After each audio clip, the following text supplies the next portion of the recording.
Bonjour, nous sommes à Lyon, au salon Eurobois. Bienvenue sur le plateau de Batijournal TV.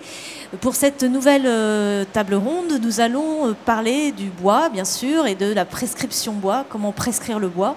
Parce que si le bois a le vent en poupe, il faut encore lever des freins à son utilisation dans la construction, informer, accompagner, échanger, démontrer. C'est le rôle des prescripteurs bois, un réseau porté par France Bois Région, dont nous recevons aujourd'hui 2 représentants. Jean-Pierre Maté, bonjour. Bonjour. Vous êtes prescripteur bois pour la région Auvergne. Benjamin Mermet, bonjour. Bonjour. Vous êtes prescripteur bois pour la région Rhône-Alpes.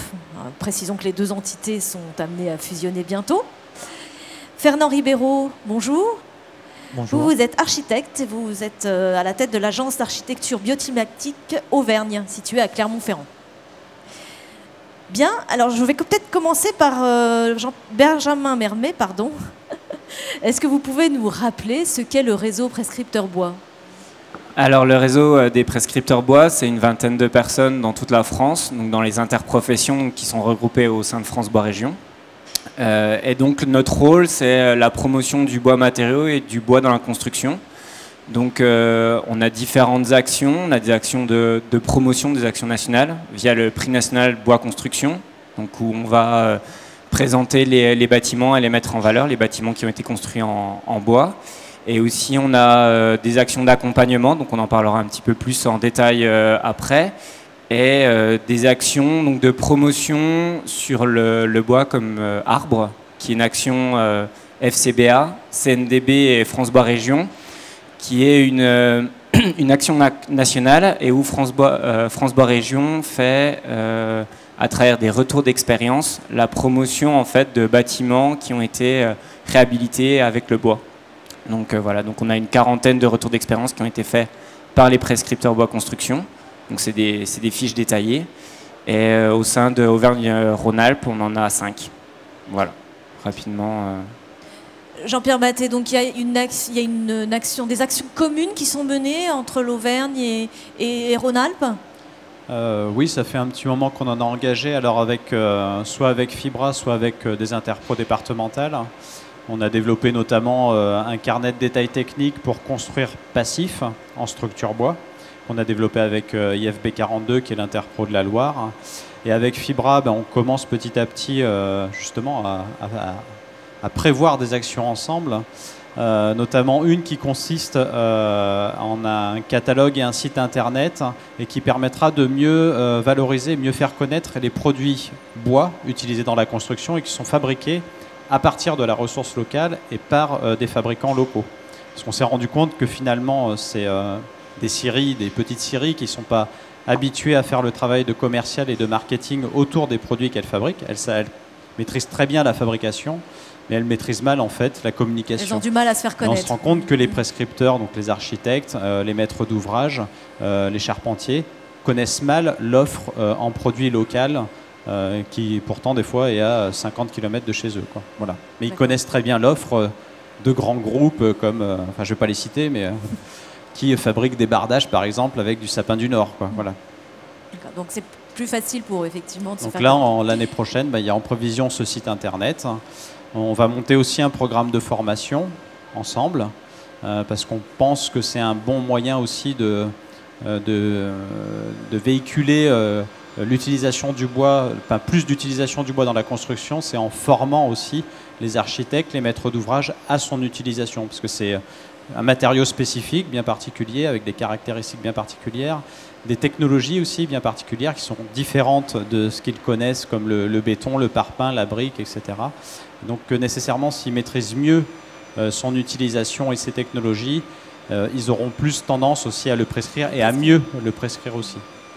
Donc communication, formation, accompagnement. Fernand Ribeiro, est-ce que vous pouvez nous présenter votre agence d'architecture ? Alors mon agence d'architecture est spécialisée dans la performance énergétique, donc très haute performance énergétique, les maisons passives, l'étanchéité à l'air, en fait toutes les problématiques connexes. Nous nous orientons essentiellement vers le marché privé, puisque quand je me suis installé en 2006, les préoccupations étaient, ce type de préoccupations étaient naissantes. C'était un petit peu la préhistoire, à vrai dire. Donc c'était surtout le particulier qui portait l'essentiel des besoins, en fait. Donc voilà, en fait. Et vous travaillez sur quelle région? Donc Je travaille particulièrement sur le Puy-de-Dôme, en fait sur la région Auvergne, et particulièrement le Puy-de-Dôme et les départements annexes, mais la périphérie, quoi. Oui, la périphérie. Oui. Est-ce que vous utilisez du coup des bois qui proviennent de cette région ou de la périphérie, justement? J'essaie. Ça veut dire quoi, j'essaie? Eh bien, on a beau prescrire, ce n'est pas nous qui décidons, hein, évidemment, ce sont les entreprises. Donc, on essaie de promouvoir le bois local, bien entendu, mais ensuite, on n'a pas la maîtrise forcément du choix que font les entreprises. Donc, est-ce que vous utilisez des essences particulières? Du coup, oui. Des essences peut-être qui sont locales? Oui, évidemment, on utilise beaucoup le mélèze et le Douglas en extérieur notamment, l'épicéa, quelques essences de feuillus en intérieur, mais essentiellement, ça va être ces trois essences, hein, l'épicéa, le Douglas et le mélèze. Et quel système constructif vous utilisez? Alors, ça va être essentiellement l'ossature bois, les murs d'ossature bois. J'ai également réalisé quelques projets en CLT. Donc, des projets de maison en CLT? Oui. En 2008-2009, mon premier projet même était en panneaux de bois contre-cloué et contre-collé par la suite. Mais l'essentiel, ça reste de l'ossature bois quand même parce que c'est plus abordable pour le particulier. Bien que les autres techniques ont beaucoup d'intérêt par ailleurs. Alors, comment est-ce que c'est fait la rencontre avec les prescripteurs bois, enfin le prescripteur bois de votre région? Eh bien, par l'intermédiaire de formations qu'il proposait. Comme je le disais, quand je me suis installé en 2006, je me suis vraiment spécialisé dans la performance énergétique. À cette époque-là, pas grand monde s'y intéressait, donc il me fallait trouver des organismes où, en fait, des ressources, un centre de ressources. Et il se trouve qu'Auvergne Promobois proposait une formation et propose aussi tout un tas de services et d'informations. Et c'est tout naturellement que je me suis rapproché d'Auvergne Promobois et avec qui... et donc ensuite j'ai adhéré et ensuite nous avons collaboré Vous travaillez régulièrement avec eux. Jean-Pierre Maté, vous me parliez d'un projet justement, d'un travail sur une maison passive. Comment ça s'est fait, cette collaboration? Ça, en fait, c'est dans le cadre toujours d'un projet pour créer de la ressource, en fait, la ressource pédagogique. Alors au départ, c'était pour les enseignants, qui en manquent cruellement, finalement, les enseignants de l'éducation nationale, et qui nous permet aussi d'avoir cette ressource pédagogique pour proposer des formations en interne, développer de la formation en interne.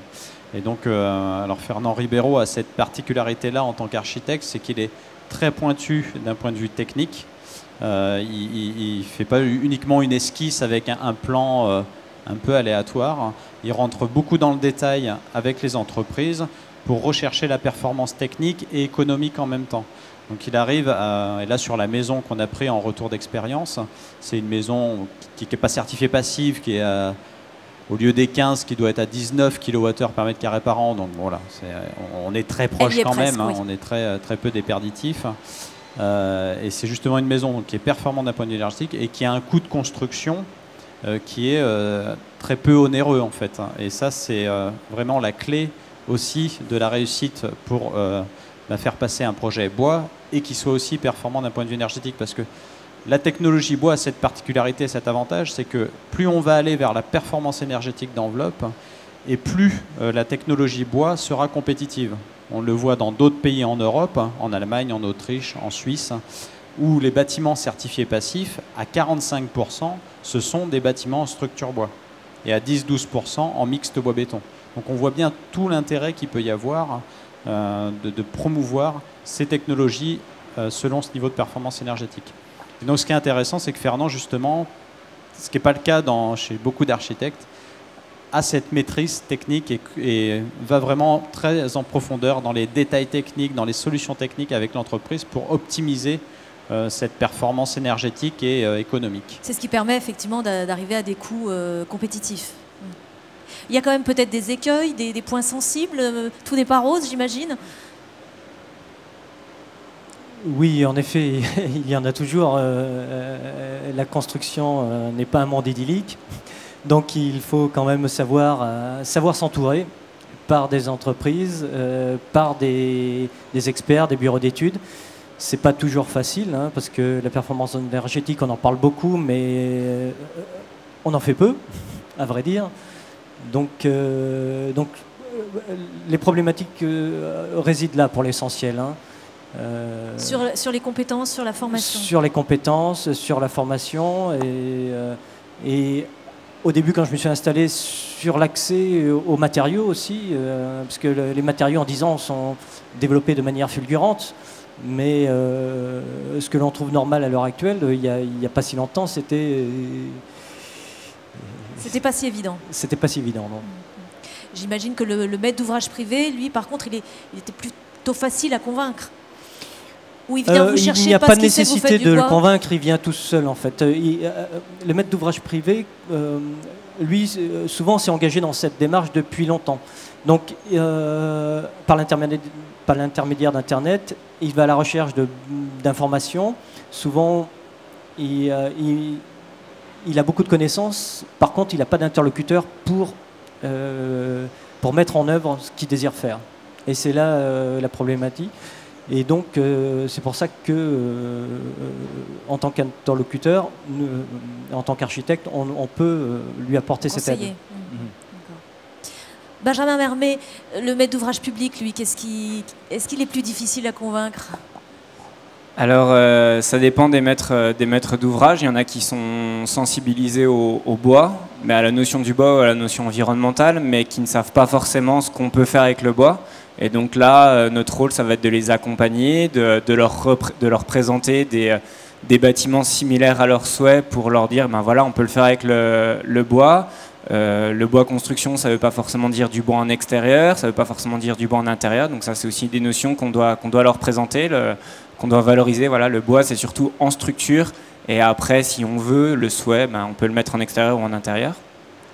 Et après, il y a des maîtrises d'ouvrage qui sont publiques, qui sont plus difficiles à atteindre. Donc c'est vrai que nous, on a plus tendance à être en contact avec celles qui sont les plus faciles, qui sont réceptives en fait, à la promotion du bois. Donc pour parler peut-être un peu plus concrètement... Si vous avez des exemples. On suit actuellement, donc, avec l'interprofession départementale de l'Ain, on suit une petite commune de 200 habitants, qui est la Balme, qui souhaite en fait faire un... La Balme, ça se situe c'est à côté de Bourg-en-Bresse, mais c'est dans le haut de l'Ain. Et donc c'est une petite commune qui souhaite regrouper une bibliothèque, une classe unique et puis une salle polyvalente.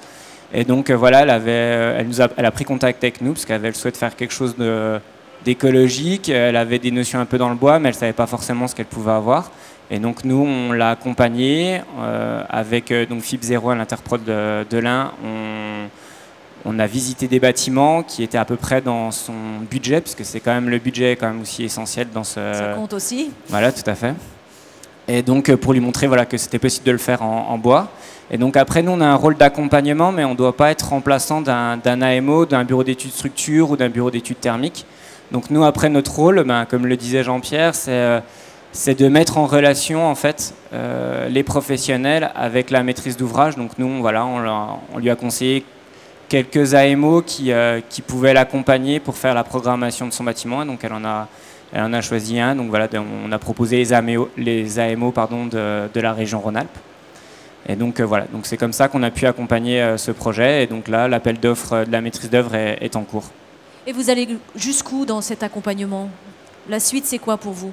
Alors après, ça dépend des accompagnements. Donc des fois, on va juste accompagner et puis être un peu en recul. Et le but, ça sera vraiment de présenter, de suivre le projet, d'avoir la garantie que le projet se fasse en bois construction. Et s'il y a des freins, y répondre, avoir peut-être des notions de réponse. Et sinon, des fois, ça peut être juste un contact téléphonique qu'on a avec un maître d'ouvrage. Il cherche un architecte sur la région et donc nous, lui, on va lui envoyer une liste qui est souvent non exhaustive, mais on va lui envoyer une liste d'architectes qui ont déjà travaillé avec le bois, qu'on peut retrouver sur le prix national bois construction. Donc ça, voilà, ça peut être vraiment des toutes petites approches comme des grosses approches. Il y a un projet sur Grenoble aussi, un R+8, donc pour le bailleur social Actis, qu'on a accompagné. Donc, avant, c'était mon prédécesseur, Émeric Truchet, qui l'avait accompagné lors d'un voyage d'études au Vorarlberg pour montrer des bâtiments, voilà, comment... Des bâtiments plutôt élevés. Voilà, puis voilà comment le bois construction se place dans les pays limitrophes. Et après, nous, on l'a accompagné, on était dans le jury technique, donc pas dans le jury final, mais dans le jury technique pour vraiment présenter un peu le bois construction et aussi accompagner le service opération. Voilà, pour leur expliquer un peu sur les candidatures. Voilà, ils ont reçu 70 candidatures, je crois, d'architectes, de bureaux d'études. Et donc voilà, on a passé en revue les différentes candidatures, répondre un peu à leurs questions. Et puis là, on les accompagne pour valoriser la filière bois française. Les entreprises dans le bois et qui font avec la ressource locale, donc avec le bois français. Et donc l'idée, c'est si ce bâtiment se fait en bois, pourquoi pas le faire avec notre filière française. C'est aussi une de vos missions. Tout à fait. Ce qui est intéressant aussi à faire ressortir dans nos missions de prescription, c'est que très en amont, on peut aussi, et on le fait, moi je me rends compte que je le fais de plus en plus, c'est d'intervenir au moment où la collectivité définit sa politique en termes d'urbanisme, en termes de rénovation, de construction, etc. Donc intervenir plus en amont. Voilà, d'aller voir le département, par exemple, qui a en gestion les collèges, pour lui faire prendre conscience que ça peut être intéressant d'introduire davantage de matériaux biosourcés, donc le bois, dans ces programmes de rénovation ou de construction de nouveaux collèges, etc. Que ça profite à toute une filière locale, qui emploie beaucoup de monde. Alors, dans nos régions, c'est surtout en milieu rural, ce qui est important parce que parfois, c'est les dernières entreprises qui restent. Dans des petits villages qui comptent 500 habitants, on peut avoir des scieries qui emploient 40, 50, voire 70 personnes. Donc, c'est aussi intervenir très en amont chez les collectivités, dans les communautés de communes, dans les grandes villes aussi, comme Saint-Étienne, Clermont-Ferrand, Lyon, etc., qui prennent conscience que d'un point de vue environnemental, c'est bon, et d'un point de vue développement local, économique local, c'est aussi intéressant. Donc il faut penser à la solution bois. C'est ça. Oui, tout à fait. C'est vrai qu'on le voit, plus on est en amont et mieux c'est. Et on essaye aussi de valoriser. On avait fait une étude au sein de Fibra qui montrait que pour 1000 m3 de bois local dans la construction, donc avec les entreprises locales, on avait 21 emplois générés pour une année. Donc c'est vraiment, voilà, c'est essentiel. Et comme le dit Jean-Pierre, c'est plus on est en amont et plus on arrivera à placer le bois construction. Oui, tout en participant à la dynamique du territoire. Tout à fait. Très bien, merci. Fernand Ribeiro, vous avez un petit mot de conclusion peut-être sur cette expérience et sur ce que vous allez peut-être faire dans les prochains mois, les prochaines années? Je préfère vous laisser les mots de la conclusion. Bon, et peut-être un mot à ajouter? Non? Oui, moi je peux en rajouter, c'est pas un souci. Pour conclure, c'est juste pour conclure. Si les nouveaux dirigeants de la région nous regardent, nous sont amenés à nous regarder, on a mis en place un appel à projet en fait en région Auvergne pour faire émerger des projets pilotes en bois et d'un niveau de performance énergétique passif. Et BBC et Finergie Réno pour la rénovation. Donc ça a été suivi par l'ancienne majorité de la région Auvergne, par l'ADEME. Ça a permis, donc il y a un premier appel à projet qui a été lancé. C'est une aide qui est à hauteur de 150 000 € par projet et dans laquelle il y a aussi le critère de provenance de bois local, étant donné qu'on a introduit les émissions de gaz à effet de serre pour le transport des bois. Donc du coup, ça devrait limiter logiquement la traçabilité, la provenance locale. Oui. Voilà, exactement. Et donc ça a permis là l'émergence de 4 projets dans des collectivités, dont un bailleur social qui va qui se lance petit à petit dans plus de bois et dans la performance énergétique, parce qu'il faut se préparer aussi à ce qui va se passer à l'après 2020. Et ça peut être un bon moyen de positionner les professionnels de la région sur ce qui va se passer après 2020 et qui soit du coup précurseur et qui soit prêt avant que la réglementation thermique 2020 rentre en vigueur. Ça permet d'anticiper. Voilà, tout à fait. Projet à de suivre. l'anticipation sur le marché, d'avoir des projets qui nous permettent d'avoir ce retour d'expérience, des projets aidés, parce que les maîtres d'ouvrage, du coup, quand on leur demande de viser ce niveau de performance de maître du bois, d'avoir la cerise sur le gâteau avec cette aide-là, bah, ça peut être intéressant. C'est pas négligeable. Voilà. Très bien. Mais merci beaucoup. Merci de votre participation, messieurs. Merci. Merci.